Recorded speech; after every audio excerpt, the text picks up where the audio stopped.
かっこいいかね。かっこいいね。乾杯。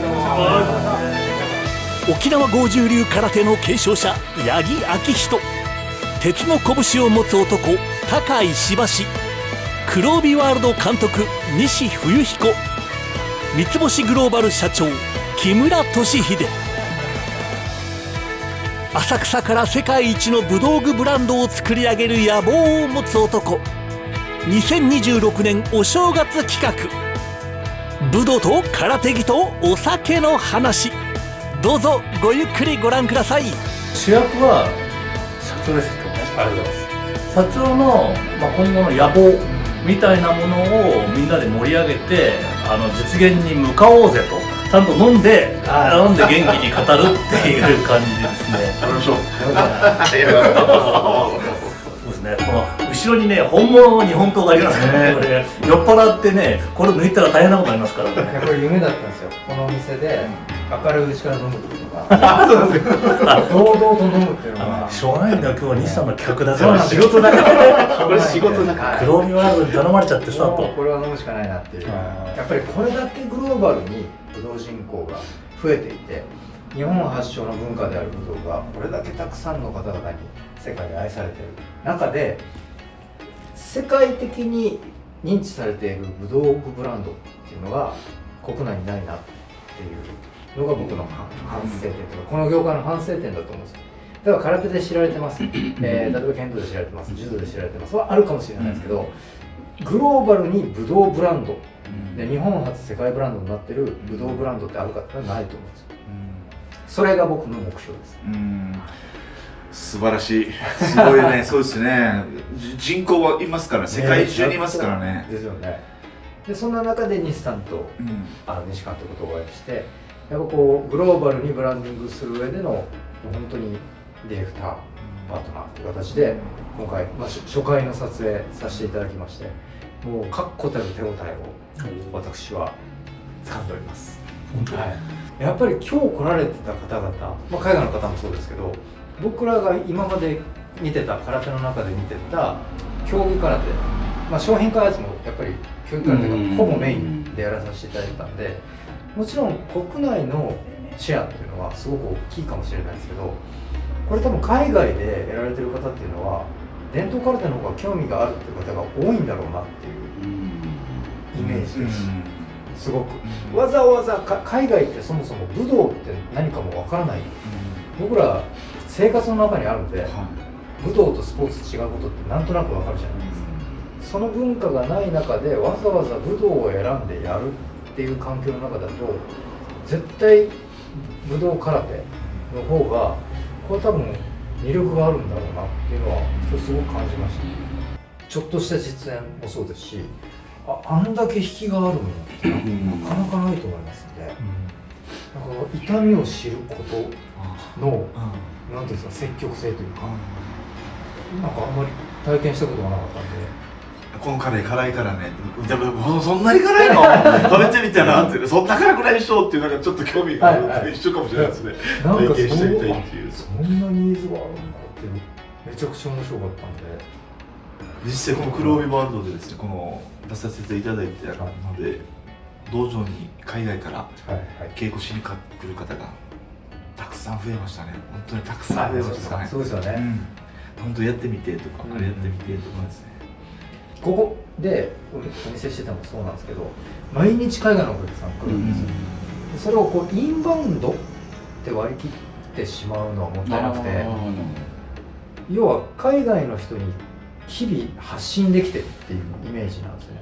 知ってもらえてるわけじゃないですか、三つ星グローバルというブランドを。それってすごいでかいことだと思いますし、それをこうメディアで一気にね、黒部ワールドさんとできるっていうのはものすごいことだなと思って、責任重大だなと思いました。そうですよ、もう社長しかいませんからね。責任重大ですよ。責任重大な。責任重大ですよ。もう始まってしまいました世からね。界一にならないと、グローブワールドさんに失礼ですから。すごい世界一ならないと。世界一目指して頑張りたい。道場経営というか道場やってると、お母さんたちが子供連れてくるじゃないですか。連れてきた子供でママと離れたくないかも、習い事が入れない道場にお母さんも子離れできないみたいなのがあって無理やり引っ張ってお母さん返して抱っこするじゃないですか。慣れるまでそれが3歳5歳6歳もいます。その子がさ道場の靴脱いで一歩入ることができた時の感動とかドラマがあったり、僕信用してくれたんだ。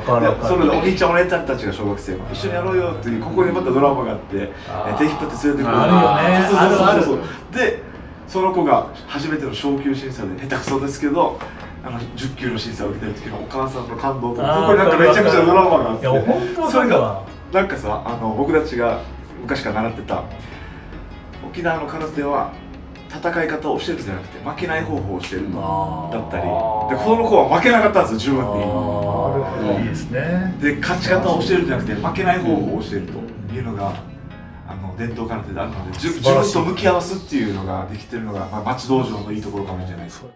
さっきもお話したんですけど、やっぱ着方とか形が全然違うんで、そういうところももっともっとこう掘り下げて、本来道着メーカーはこの流派の道着を作るべきなんですよ。こっちのブランドをみんなに着てもらうんじゃなくて、この流派の形、この流派の生地感っていうのがあるわけじゃないですか。それを作るべきだと思うんで、だからそういうことができていったらいいなと思いますね。それだって全部共通にしてるのはこっちの都合じゃないですか。確かにカスタマーファーストじゃないけど、まさにもうお客様あってのみたいな考え方ですね。買いに行くっていうだけです。そうなんですよね。じゃなくて、だってアパレルメーカーだって寒い地域と暑い地域で生地もね効果も全然違うわけですから、なんかそういう風にしていけたらいいなと思います。すごい面白い。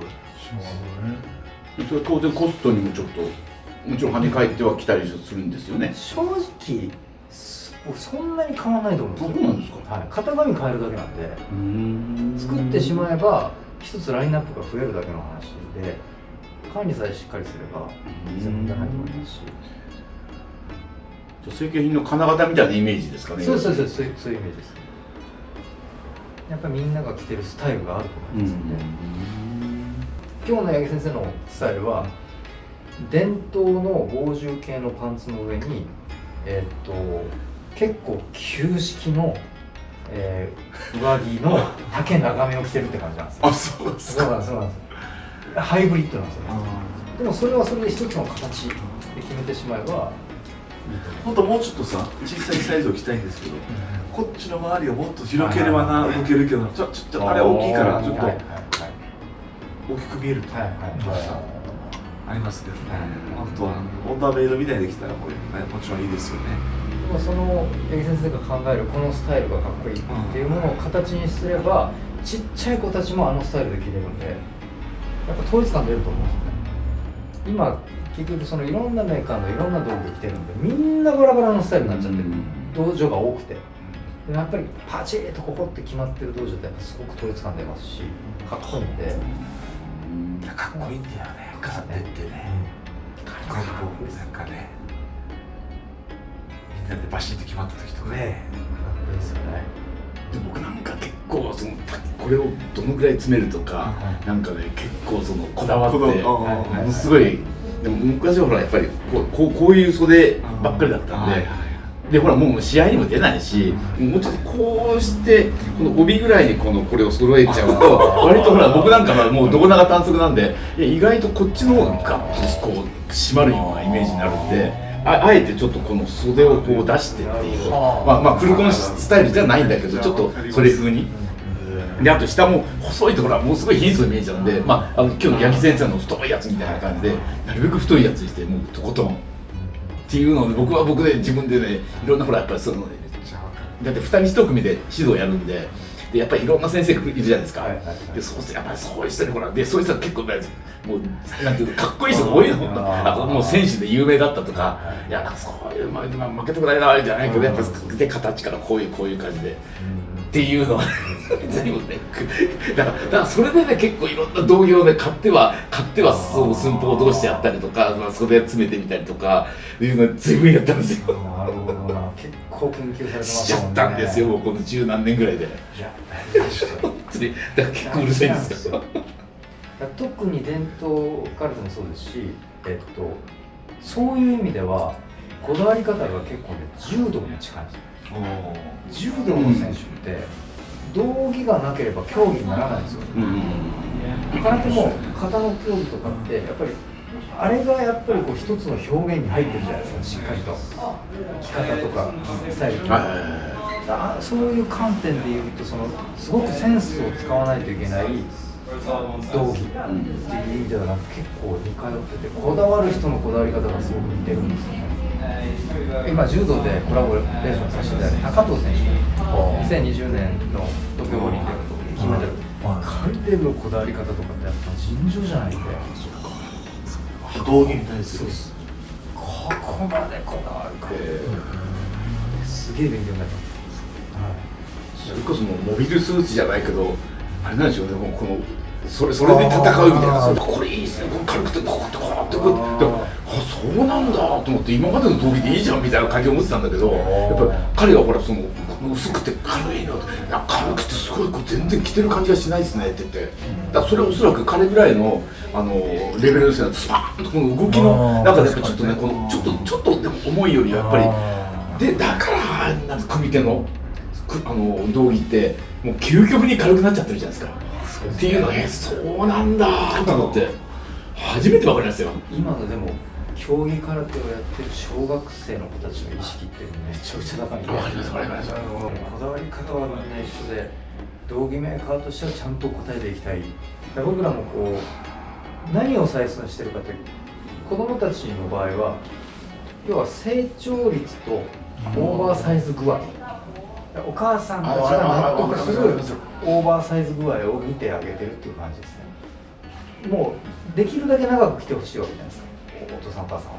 でもやっぱかっこよく着る、ルール通りに着る限度っていうのがあるんで、それをこうお子さんごとに見させてもらってるっていうのが採寸のもうほぼですね。もう半年1年で背もね、そうなんですよ。変わりますか、ね、ここ最近半年で何センチぐらい伸びましたかとか聞いて、6センチとか伸びちゃうんで、本当にだから半年後の公式大会もう出れないと思っちゃう。そういうお子さんも意識高かったら高い道具買うわけですよ。それもう面白くないじゃないですか。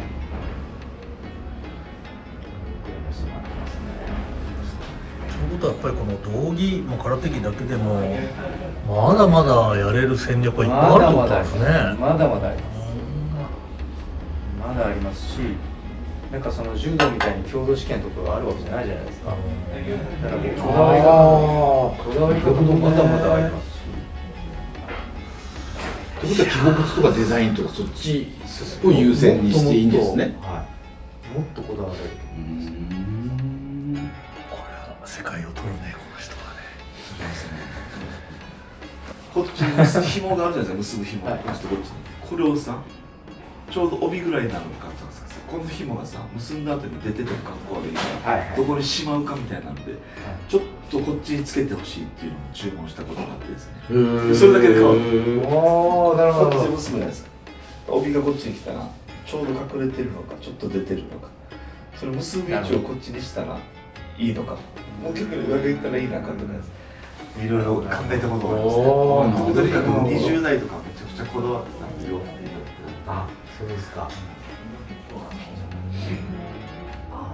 でもこの道着についてこのすっごい細かいことをひたすら語ってる動画っていうのを黒帯を出したらどういう反応が来てどれくらい再生回数がいくのか、道着を語る。すごい興味は持ってるはずなの。そうですよ。だけどね。織工場、その空手着に使われてる帆布。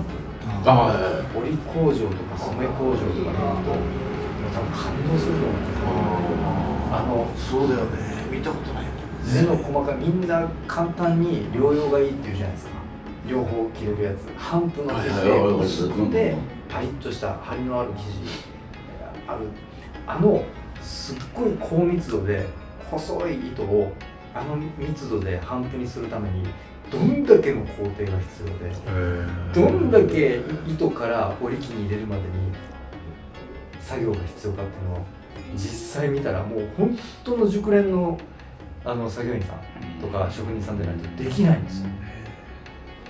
だからそら高いですし、もうハンプ一つとってももう無限のストーリーがありますやっぱその工場見学のねロケをちょっとやってみたいですね。もっと空手技に愛着が。いやでもだと思いますよきっと。聞き方も大事ですよ。なんか例えば子供の大会の審判とか言ってるけど、次の選手が待ってるこの人の空手技の聞き方でなんかね、もう優勝が分かりますね。入場してくる時。この前僕大会行った時は思ったんですけど、僕も全くね子供の大会見たことないから、みんな髪の毛がなんかこうピシッとこうふわっとしてて、ちょっとウェットな感じになんかなってて、これ関係あるの空手にと思ったけど、ピシッとしてるんですね。やっぱりねコートで見た時にやっぱかっこいいですよね。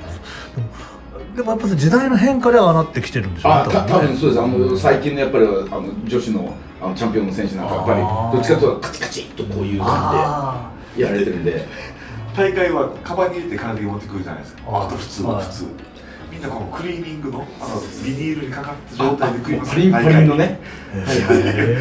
スーツ取ってきたよみたいな。そういやでも本当にもう大事ですよね。でもね、美意識もね、そこからやらないと勝てないみたいな風潮はありますよね。多分面白いね。本当に勝つために。ファミリーでね、みんなで家族一丸となってやるわけですね。そうですよね。毎回やっぱり開会式でね、ここに連れてきてくれたお父さんお母さんに感謝することとか、そうだよ。毎回そういうことがちゃんと共有されてることがやっぱ素晴らしいなと思いますね。西さん、人生送り迎えですよ。はい、クボンだってピアノで親のね、この援助があってね、月謝があったり、送り迎えでおじいちゃんおばあちゃんが助けてくれていろんなことがあって、子供たちが成長していってるんですね。この前ちょっと沖縄でね、人生送り迎えシリーズで今日は沖縄県那覇市の久米のお父さん、今日も車送っていますね。どうですか？いやもう大変だよ。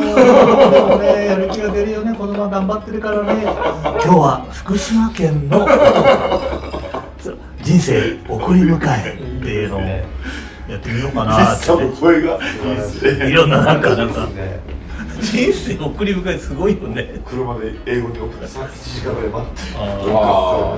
だからほら子供がいる人はみんなジーンとしちゃう番組。特に空手はもう流派も多いですし、大会も多いんで、もう大変だと思います。もっともっとこうご提供できることがあると思うんで。そうですね。中先生と八木先生のね対談とかもいいですよね。黒帯から公開から20年ですね、2000年ですかね。秋人なんかやろうよ、考えといてって言ってた。だ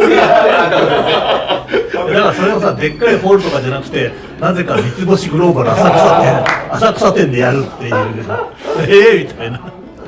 それこそ弊社の会長が黒帯ワールドのファンで6年7年前に空手の授業を始めた時に、俺は中先生に会いたいと。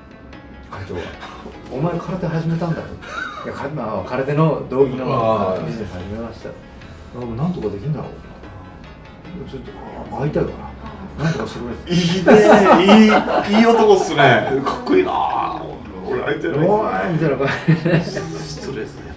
その時はチャンプの社長にチャンプはいわかります。事件ファンの社長にお世話になったんで「中先生ってなんとかお会いできないですか?」ってつないでいただいて。で赤坂の寿司屋でご飯食べて、それがもうスタートでその屋ですって感じですね。もう本当にあのままの感じで、そこからつながって次僕ちょっと道場にご挨拶行かせてくださいっていうことで道場にご挨拶行って「木村さんちょっと行ける?」って言われて3時半まで飲みました。ちょっとですね。ちょっとの赤羽川口全然違う。どこ行か赤羽赤羽は行って3時半まで赤羽飲んだんですか。赤羽いっぱいあるからな。すげえなと思って。それが衝撃の。ねかっこいいね。その後もやっぱ会かっこいい長男だな、中先生。会長と中先生はもう本当なんかもうソウルブラザーで、お会い実際お会いできたんですよ。あ、そうそうそう、はい、その後も撮影で京都で撮影させていただいて、でそれももうね2時ぐらいに終わったんですよ、撮影が。お昼の2時。そうそう、2時に終わって、じゃあ駅でもうサクッとお昼ご飯食べて、中先生稽古があるって言ってたんで、帰りましょうねって言って駅の中の蕎麦屋で昼飯食うっていうんで、僕は車を止めて車で送ってたんで、まあまあ長くても2時間じゃないですか、京都駅ですか？京都駅の、京都駅の中の蕎麦屋です2時半ぐらいに蕎麦屋着いて、そっからね6時までです、夕方の。日本酒の2列ぐらい日本酒のメニューがあったんですけど、2周したんですよ。左から1杯ずつ行きましょうと。で2、3杯かっこいいな。2、3杯で終わりましょうね。かっこいいのかな、こんなの。終わったのが2周してお店の人に夜の分がなくなるんで出てくださいって言われてそれで出たのが6時で、会長さんも強いですね、とにかくベロッベロです。そこ先生はその6時に終わって、それから多分間に合ってないです。東京にですよね、結構間に合わないよね。間に合わないですよね。やっぱ息がいいっすね。なんかかっこいいな。で中先生は、新幹線の改札のところで「ありがとうございました」で終わろうとしたんですけど、やっぱ会長はもう新幹線乗るとこまでお見送りしたかっこいいな、会長もまた。でもう僕らもう結構パニックになってるんで、もうそのままなんかベーンって通っていって意味だからね。後で払いますとか言って後で払いいいよねみたいな。入っていって新幹線の乗り口まで後で払います。すげえな。いやでもね、会長僕もお会いしたんだけど、すごいよ。人間力がね、まだいたんだこういう人と思ったわ。いや、いいですよね。昔はいた記憶ある。かっこいいね。まだこの年齢になった僕にそう感じさせる人がいるんだな。僕も一瞬で好きになったもんな。かっこいいな。60今年7なんですよ。いやなんかすごいピシッとかっこいいスーツ着てさ、なんかねすごいよ。でもああいう人が義理のお父さんって大変だなと思う。ただものじゃないよ。よかったじゃないですか。義理のお父さんだけならいいですよ。嫁も一緒なんだよ。あれはいい教育されたんですよね。はい。いい人と出会ってる。いやすごいよ。本当にいい人ね。だってそれで武道具の世界にね身を投じたわけですもんね。こんなに面白い仕事させていただいて感謝しかないです。ぜひね、八木先生も京都に行ってね、ぜひぜひ。でも飲まないとダメ。俺はもう飲めないって言ってるから、君は飲まないといけないです。じゃあ飲むのに日本酒熱中したんでね。夜の分ないから帰ってください。伝説ですね。もう本当に中先生もベロベロでしたね。本当に。新幹線ベロベロで。中先生ってちゃんと会長そろそろって言いながら、会長が次じゃああれしましょうかって言ったら押すって言うんですよ。かっこいいな。おーしみたいなね。絶対断らないですよ。かっこいいな。だから中先生のちょっとってのは俺はものすごく気をつけてる。ちょっと行こうか。ちょっとってどういうことですか。具体的に言ってくださいっていう。僕もちょっと中先生と初めて飲んだ時を思い出しました。本当にそういわゆる撮影前で演技学校に行ってた時期で終わってですね。何歳って言うんですか。中先生40ですよ。41かな。41、28、9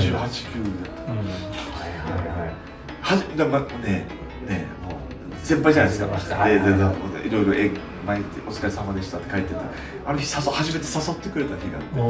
ちょっと行くちょっと行くちょっと。高円寺だったんです。学校の行って焼肉屋だったんですよ。ホルモン。座った瞬間にすいません生4つって言うのが2つしかないから。それがさもうちょっとも東京の人ってどう誰が2人来るのかな。そうじゃなくてでも何も言えないじゃないですか。先輩だし初めて飲むし。なんで4つ頼むのかなって言ったら1人2杯じゃないですか。まず簡単。そしたら「はじめましてよろしくお願いします」って言ったら「すぐ飲んでるから、やっぱ俺も飲まんといけとで2杯目からなんかゆっくり飲んでみたいな。なるほどなるほど。そんな感じの人なんだなと思って。どこしまったもんで。名前4つっていうのがかっこよかったな。かっこいいかね、かっこいいね。いやー盛り上がりましたね。今年も黒帯ワールドと一緒に最高の1年にしましょう。Everyone is a hero in 黒帯ワールド。黒帯ワールドでは誰もがヒーロー、もちろんあなたも。それではまた黒帯ワールドでお会いしましょう。